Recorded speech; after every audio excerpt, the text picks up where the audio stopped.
Hello viewers, আসসালামু আলাইকুম। B Tech ক্লিনিকে আপনাকে স্বাগতম। আজকে যে টপিকস নিয়ে কথা বলবো, অ্যাডোবি ফটোশপ দিয়ে আপনি কিভাবে পিম্পলস রিমুভ করবেন। তো অনেক ছবিতে আমরা দেখতে পাই, ছবিটা তোলার পরে আমার মুখে দাগ দেখা যাচ্ছে, বোরন দেখা যাচ্ছে। এটা নিয়ে অনেকে চিন্তিত থাকেন, আসলে আপলোড দিলে ছবিটা আসলে খুব ভালো হবে না। সেক্ষেত্রে আমরা ফটোশপের মাধ্যমে এডিট করে ছবিটার পিম্পলসটা কিভাবে রিমুভ করবো অথবা স্ক্র্যাচটা কিভাবে রিমুভ করবো, আপনার কোনো রকম একটু দাগ থাকলে দাগটা কিভাবে মুছবেন, সেই ট্রিক্সটাই আমি শিখিয়ে দিব। মাত্র আপনি 2 থেকে 3 মিনিটের মধ্যে একটা পিম্পল রিমুভ করে ফেলতে পারবেন। তো চলেন আমরা কিভাবে করা যায় কাজটা দেখি।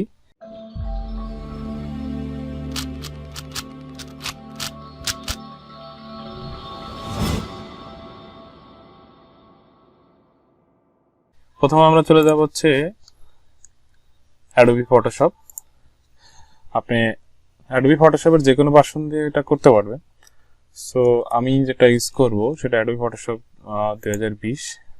আপনি হয়তো বা আপডেটটাও থাকতে পারে আপনার কাছে, এনি না, নো প্রবলেম। আপনি যে কোনো ফটোশপ সফটওয়্যার দিয়ে এটা করতে পারবেন। তো আমরা একটা পিম্পলস একটা ইমেজ নিয়ে আসবো এখানে।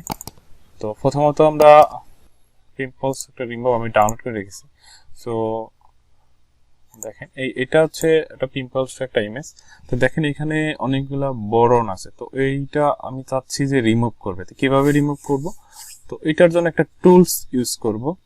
তো এর আগে আমি একটা ভিডিও আপলোড দিয়েছি, সেখানে আমি টুলস সম্পর্কে আপনাদেরকে বিস্তারিত বলেছিলাম। তো আপনারা চাইলে ওই ভিডিওটা দেখে আসতে পারেন। তো আমি আই বাটন অথবা আমার ডিসক্রিপশন বক্সে আপনার লিঙ্কটা দিয়ে দিব।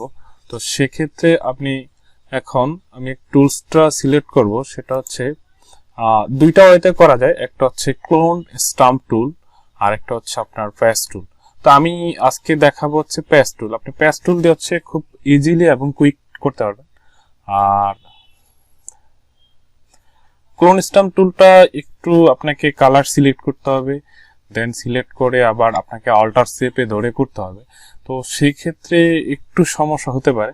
আর আপনি যদি প্যাচ টুল দিয়ে করেন, কোনো প্রকার কোনো বাটন আপনি প্রেস করা লাগবে না, অনলি মাউস দিয়ে আপনি করতে পারবেন কাজটা। তো আমি দেখাচ্ছি আপনি কিভাবে করবেন। আমি প্যাচ টুলটা সিলেক্ট করলাম। তো আমি এই পিম্পলটা দেখেন এখান থেকে আমি সরিয়ে ফেলবো, জাস্ট আমার এই স্কিনের মতো করব। তো সেক্ষেত্রে পিম্পলটাকে আমি কি করবো, একটা সার্কেলের মধ্যে নিব, নিয়ে এটাকে আমি মাউস দিয়ে করলাম। মাউসের লেফট বাটন, আপনি লেফট বাটন চেপে ধরে আপনি মাউসটাকে আপনার কার্সরটাকে রাউন্ড করবেন, রাউন্ড করে একটা সার্কেল তৈরি করবেন, করে এটাকে আবার লেফট বাটন দিয়ে আপনি চেপে ধরে নিচে যেখানে কালারটা সেম ওইখানে ছেড়ে দিবেন। দেখেন আমার এটা কিন্তু উঠে গেছে। তো আমি চাইলে সেম আরেকটা করবো। এই মাউসটা চেপে ধরলাম, লেফট বাটন ধরে আমি কি করলাম, একটা সার্কেল তৈরি করলাম। এখানে একটা আপনার ম্যাজিক, যেটাকে বলে ম্যাজিক রাউন্ড হলো। ম্যাজিক রাউন্ডটাকে আপনি কি করবেন, ধরে নিচে যে এখানে ছেড়ে দিবেন। দেখেন সেম হয়ে গেছে। এখানে যে একটা পিম্পল ছিল, এটা আপনি কখনো বলতেই পারবেন না যে এখানে একটা পিম্পল ছিল বা এটা এরকম। তো সো এই পিম্পলসটাকে আমি যদি বড় করে নিই, বড় করে নিলে হয় কি, আপনাদের কালার যে ম্যাচিংটা একটু প্রবলেম হয়। তো সেক্ষেত্রে আপনার এটাকে নিজে চিন্তা করে কালারটা ম্যাচ করে নেবেন।